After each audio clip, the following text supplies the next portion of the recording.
Casimiro gustong makipagsuntukan, Canelo niyabangan si Pacquiao. Ito nga't pag-usapan natin, pero bago ang lahat, pakisubscribe po ng channel ko. Huwag niyo na rin kalimutan i-click ang notification bell para lagi kayong una sa balita.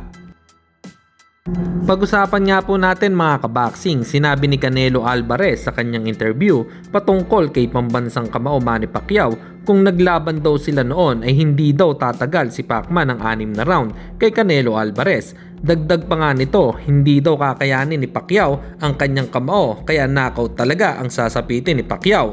Sa kanya, kahit pa daw noong prime ni Pacman noon ay hindi daw uubra sa kanya. Tila nagyabang si Alvarez ngayon dahil lipas na po ang ating pambato. Pero noong kasagsagan ni Pacman at nagsalita siya ng ganyan ay tsak na meron siyang kalalagyan. Para sa inyo mga kaboxing, ano po ang opinion nyo sa sinabi ni Canelo Alvarez kay Pacman? Comment lang kayo sa ibaba.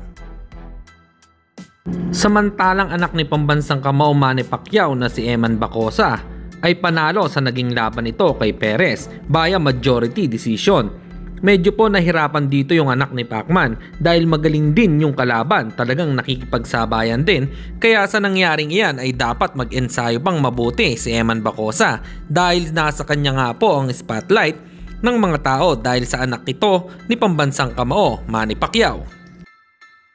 At sa kabilang balita naman tayo mga kaboxing, matapos nga pong manalo ni Cuadro Alas ng isang impresibo sa Japan kontra Saul Davis Sanchez ay sinabi nito kay Japanese monster Naoya Inoue na Inoue, ako nga sabayan mo ng suntukan. Kumbaga ang gusto ni Casimiro halimbawang maglaban sila ay kung ano po yung ginawa ni Saul Sanchez ay ganun din ang gagawin ni Inoue na nakipagsabayan. Kapag ginawa ni Inoue yon ay tsak na may man-knockout sa laban. Para po sa inyo mga kaboxing, ano po opinion nyo rito? Comment lang kayo sa ibaba. Hanggang dito na lang muna ang ating balita. Dito na lang ang aking boxing news report. Babu!